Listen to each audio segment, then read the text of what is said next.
Why? I spend time with the president because I need my next meal. So I guess they're not paying you guys enough in the Senate, huh? My appreciation for President Trump includes the food, but much beyond that. Yeah. I can't explain it. I guess she's trying to sell books, but she's trying. She is trying. It's an interesting comment. Well, I wouldn't think you were hanging out with the food. Listen. Oh, Senator Freeloader. No, I mean, I like President Trump, but it's beyond the food. Trust me. I thought he was a good president. Wow. He really dug that one. Right. Wow. I love him. It's beyond what I eat. I like it when he puts the grapes in my mouth one at a time. Washed. I said, are these grapes washed? Did you peel the skins I've off? always them depended first, on the kind. I've always depended on the kindness and mooching off of strangers. I'll always have Mar-a-Lago. So you just interrupted my punchline, Jamie. You know, really? Okay. I have just finished gluing back on sound insulation that Colonel Steve Austin tore off our door. By the way, we have just uncovered the conspiracy in the glue industry, because you get those super strong glues and you only use them once, and then you can't, I don't know, they seal up. They seal themselves up, obviously. They glue themselves together, and then you can't ever get it out again, and then you buy another glue thing. Although some of them have a little a cap with a pin in it, and so it keeps the thing well, they're not part of the glue conspiracy, are they? No, just get the good super glue, not the store brand. Oh, well, I screwed up. Okay. In the janky bottles. All right. Matt Gaetz is in trouble. Oh, he looks a little, he looked a little in that interview. Constipated? Like he has, like he has a little bit of a rumbly-tumbly. Backed up. Looks a little more, I don't know, contrite than I've seen him. I wonder what's happening with his wingman. He grovels over his wingman's sex crimes is the headline. He said he regrets his friendship with Joel Greenberg. Now a warning? Oh, that's what he regrets? Yes. He said he's no longer... Now a warning? He's no longer friends with Greenberg. Oh my God, they're all so 8 years old. I'm not friends with him anymore. He said when he became aware of his misdeeds, he deeply regretted. Oh, I see. As soon as he got busted, he became immediately, instantly regretful. He said, I deeply regret my association with Joel Greenberg, politically, socially, and otherwise. Oh, okay. Well, that's fine. You can go now. No. How about deeply regret the drug use and the underage girls? Yes, he... Allegedly. Okay. I mean, I've never been to the Bahamas with a lobbyist. That's not accurate. No? I was on a trip, as many Floridians do, to go to the Bahamas. Nothing about that's criminal, and I didn't do anything criminal while I was there. As for the optics of going to a tax collector's office, I've never used the tax collector's office in Seminole County or anywhere else for anything improper. I believe there may have been a time where Greenberg swung by the office, but it certainly didn't have anything to do with any bad acts on my part. Oh, a time? Just a time. There was that one time? Now what has happened was there was that one time. Was he implying that the things he did in the Bahamas weren't illegal there? Or in general? That seemed a little slippery. Oh, please. More, please. You guys still friends, or I'm assuming the answer is no? No, when I became aware of some of Greenberg's misdeeds, I deeply regretted my friendship with him. And on that note, I want to speak to my constituents. Go ahead. Because I do believe that it's fair for the people of Northwest Florida to judge me based on the associations that I've had. Do you? And I deeply regret my association with Joel Greenberg, politically, socially, and otherwise. But when folks evaluate that, I hope they evaluate it alongside the good work that I've done.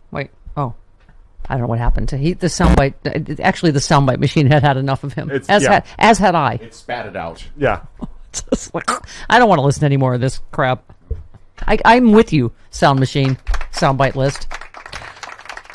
Okay. I think that so Joel Greenberg wants more time to cooperate some more. Yeah. Yeah, you don't get time like that if you're not. What, Flipper? What? Good. Flipper, is there more? Okay. It's hard to tell which pathetic sycophantic weasel is the most sycophantic weasel, right? Of it, administration of Mike Pence's. But Matt Gaetz Apparently, aides would cheer Trump up by having Matt Gaetz call him and tell him how awesome he was. He's just the most fragile, tiny little orange man in the world. Trump's aides would always put Matt Gaetz on the phone to suck up to him whenever he was depressed. God. Do you think on really bad days they'd have Matt Gaetz call and sing Memory from Cats to him? I think so. That would be... Yeah. I'd be in on that. Yeah. That's my new thing. I'm going to have you, every time I'm Yeah, I feeling was gonna stressed, ask, just play Memory for me. Who should we have call you to cheer you up when you're... Not any of you. You're the worst for my self-esteem ever. Paula I don't Poundstone- even have anybody. I have all no men. I have no yes people at all. We'll get Paula Poundstone on the line. Yeah, there you go. No! No, Stephania! No! Wow, how did they get no men? I forgot the yes men. Grisham said Trump's aides would get Gaetz on the phone to give... How many times do you think one of them said, no, you hang up first? No, you hang up first. You're too awesome, Don. I can't hang up on you. They would put Gaetz on the phone to give the president pep talks or run interference on news shows. We all knew whenever Trump needed someone to defend him on TV, on anything, Gaetz was our boy. He would do anything for Trump and a TV hit, though not necessarily in that order. When the president needed someone to tell him how awesome he was, the staff would get Gaetz on the line, and he would sing for his supper. Oh my God, so pathetic. He's even doing it now. He said he just panned Kevin McCarthy and said he will nominate Trump to be Speaker of the House if, oh, dear Jesus, if they take control of the House again in 2022. He said, we're sort of uninspired with our current leadership from a strategic standpoint. The leadership seems to be kind of more interested in playing patty cake with the Democrats than actually getting into the battle and fighting. And we know the best, most inspiring fighter in our movement is Donald J. Trump. And that's why I pledged to nominate him. I just think I'm gonna barf.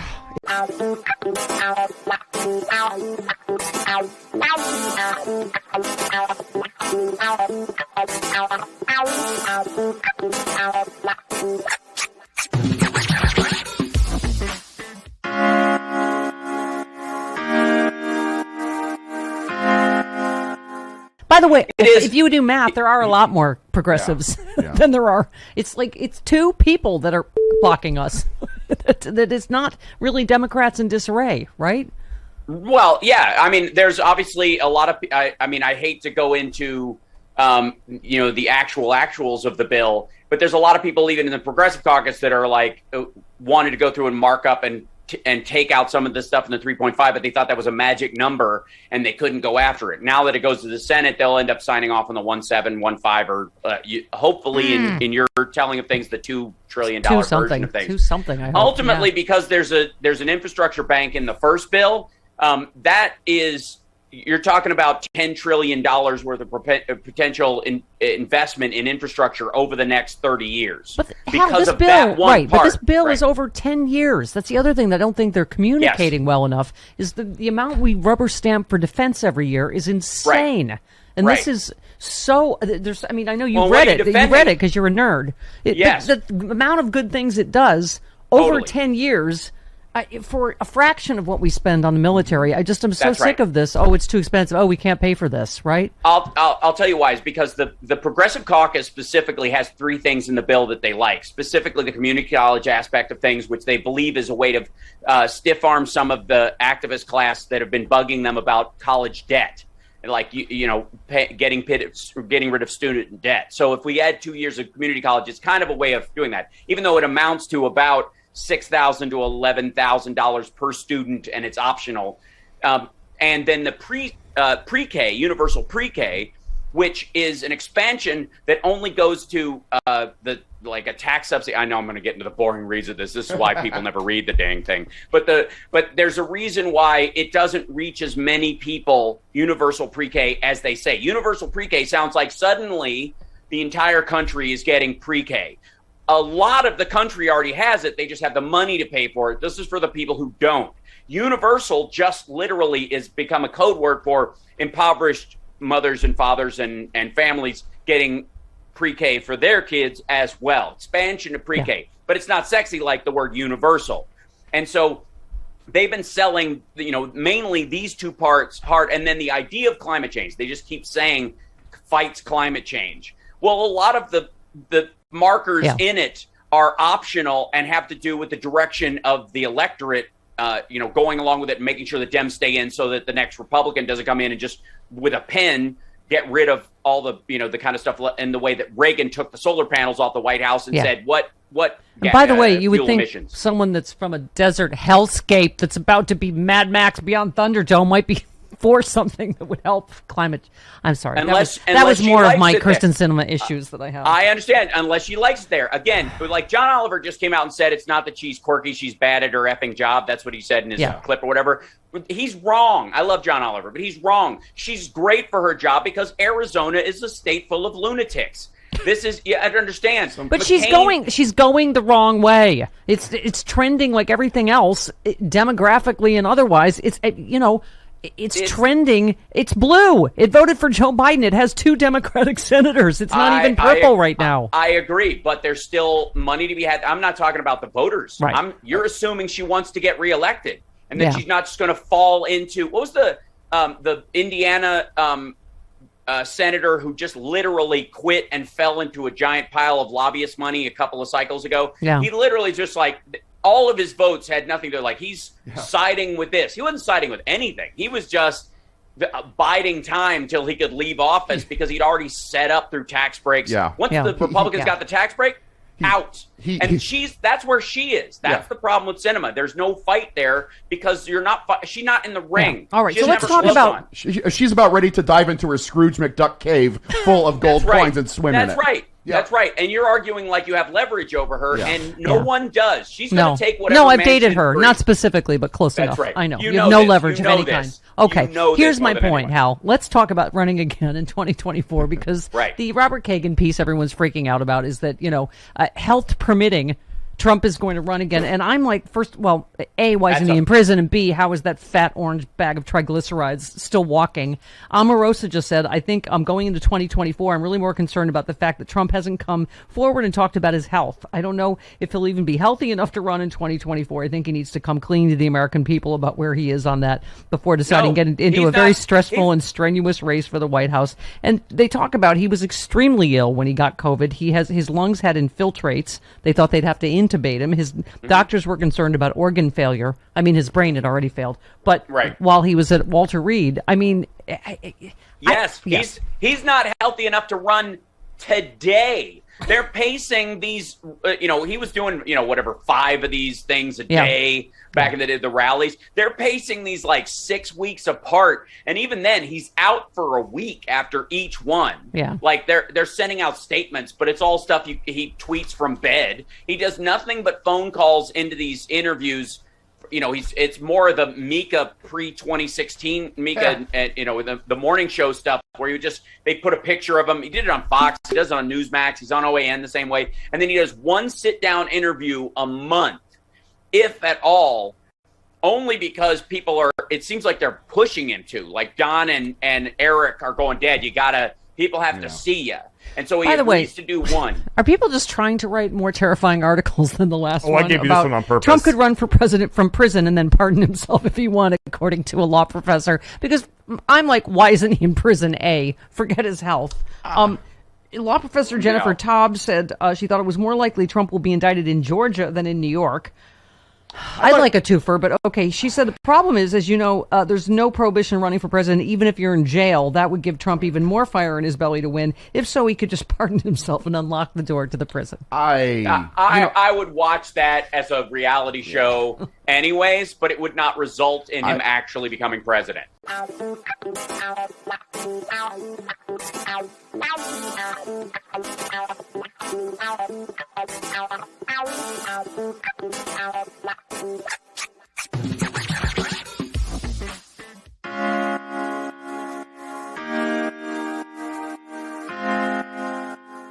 This is the time when you take off your little school board cap and put on your political strategist cap. I know it's old, but I mean, this seems clear to everybody that Mitch McConnell blinked on the debt ceiling. Is that not how you read it? That he is terrified they're going to do a carve out on the filibuster because of the debt ceiling.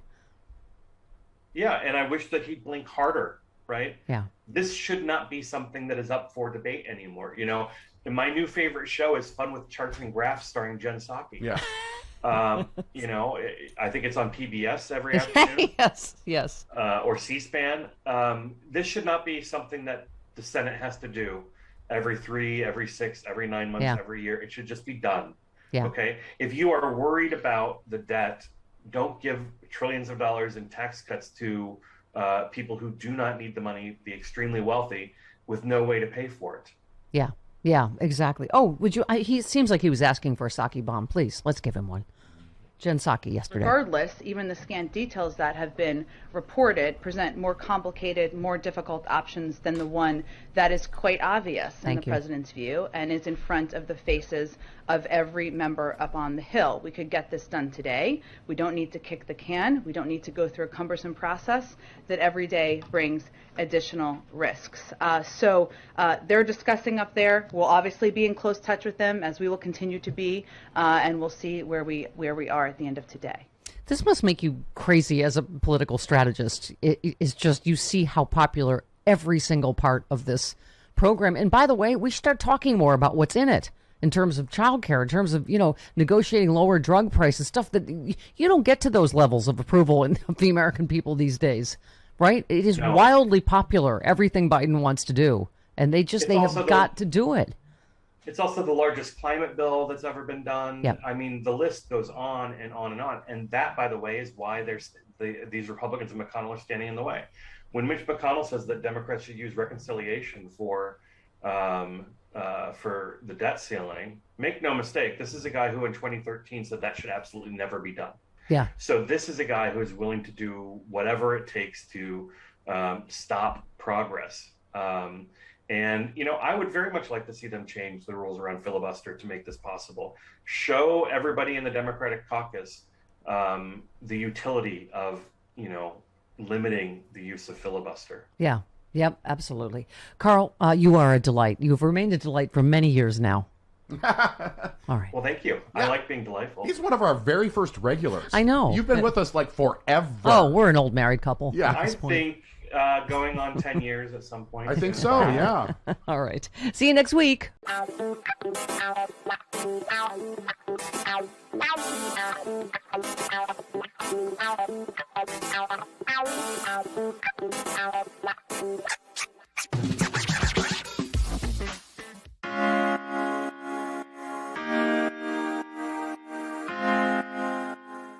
Hi, Glenn. I'm a little wobbly this morning. Hi. Is justice as wobbly as I feel this morning? This Senate report, it really does feel like added to a giant stack of Trump crimes. I know you talk about this all the time, but I honestly, Glenn, I know I sound like just a civilian here, but I don't understand the law as it applies, or in this case does not apply to Donald Trump. Even lay people, you can look at this stuff and go, how are all of these people not at least indicted, arrested, whatever it is? I don't even know where you want to start. But okay, go ahead. I'll start with, the question, how long will the Department of Justice allow Donald Trump to make a mockery of the rule of law? Right. Because, I'm skimming through this report, and let's just take one quote from one piece of the report. We learned that Donald Trump in the Oval Office said to acting Attorney General Jeffrey Rosen, quote, "One thing we know is you, Rosen, aren't going to do anything to overturn the election," close quote. And then Donald Trump tried to get this character, Jeffrey Clark, who was willing to do Trump's criminal bidding to try to overthrow the election, tried to make him acting Attorney General. So if you pull out the criminal code, I never go far without my big, ugly blue book of federal laws, the United States Code. Oh, your giant gavel. One law that Donald Trump violated with that conduct. It's called coercion of political activity. And in 10 seconds or less, here's what it is. It says, it shall be unlawful for any person to intimidate, threaten, command, or coerce, or attempt to intimidate, threaten, command, or coerce any member of the federal government to engage in or not engage in political activity. That's a 3-year felony. Donald Trump inarguably committed that crime. It's right there in black and white. There are firsthand accounts, Steph, which are admissible in court. The actual witnesses who saw him say and do these things. How long does the Department of Justice let Donald Trump make a mockery of the rule of law? When does the department stand up for we the people? So, Glenn, take us through this again as lay people.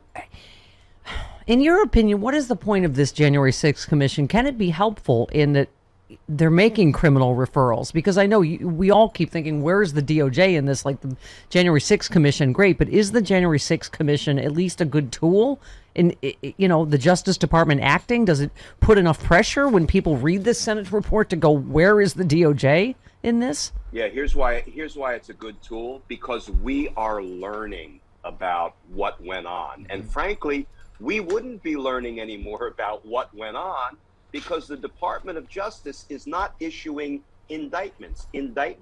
Speaking indictments, which we saw all the time during the Mueller investigation, is a way that the Department of Justice tells us what the F is going on in our government, in a corrupt presidential administration. But DOJ won't do any of that.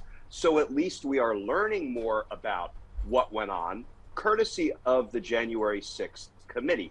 And the January 6th committee ultimately can make criminal referrals. When they learn what goes on, when they tell us about it, they can then refer any possible crimes to the Department of Justice. Yeah. And the Department of Justice must act. They have to decide whether to investigate or not. Right. I mean, again, just to the normal person, these are not just, it feels like a committee's like, oh, well, this was bad behavior. This is not bad behavior. This is not just illegal. This is very seriously illegal. It is, whether it's sedition, treason, whatever you want to call it, a coup. I don't even know legally. But I mean, you talked about Trump's statement in the Judiciary Report, and you just said, for gosh sakes, indict him already. The criminal conduct is beyond dispute. I mean, I was looking at just this latest. I mean, how many counts of obstruction of justice is this, Glenn? Trump is encouraging folks to defy subpoenas right now. Judy Woodruff viewed the letter that Trump's lawyers are sending to those subpoenas, incorrectly claiming that everything they're being asked is protected by executive privilege. Biden has indicated he won't allow the use of executive privilege to cover anything involving January 6th. Even if Biden were willing to, he couldn't, according to past Supreme Court decision in Nixon, correct? So what is happening with that? First of all, A, that's obstruction, and B, he has no executive privilege, right? Yeah, here's where we are on criminal contempt of Congress, and this is about to heat up, and we all have to make our voices heard and demand that Congress act this time, unlike the Mueller report, unlike impeachment, where it wouldn't act to enforce its subpoenas. So first of all, Donald Trump telling those four men, in air quotes, I always put men in air quotes when I'm talking about Bannon, Meadows, Patel, and Scavino, telling those four individuals, do not comply with congressional subpoenas, do not testify and provide incriminating information about me. That's mob boss talk. That's no different than him gathering these four people in a room and saying, if you snitch on me, y'all are gonna get hurt. That's what he just did, because he has no lawful executive privilege to invoke. Now, all four of these people are in contempt of Congress as of midnight last night because they didn't deliver the documents that had been subpoenaed. They will be in contempt the second time next week when they don't appear for testimony. But not all contemptuous witnesses are created equal. Look at these four witnesses. Bannon left the Trump administration in August of 2017. He was only part of the administration for 6 months.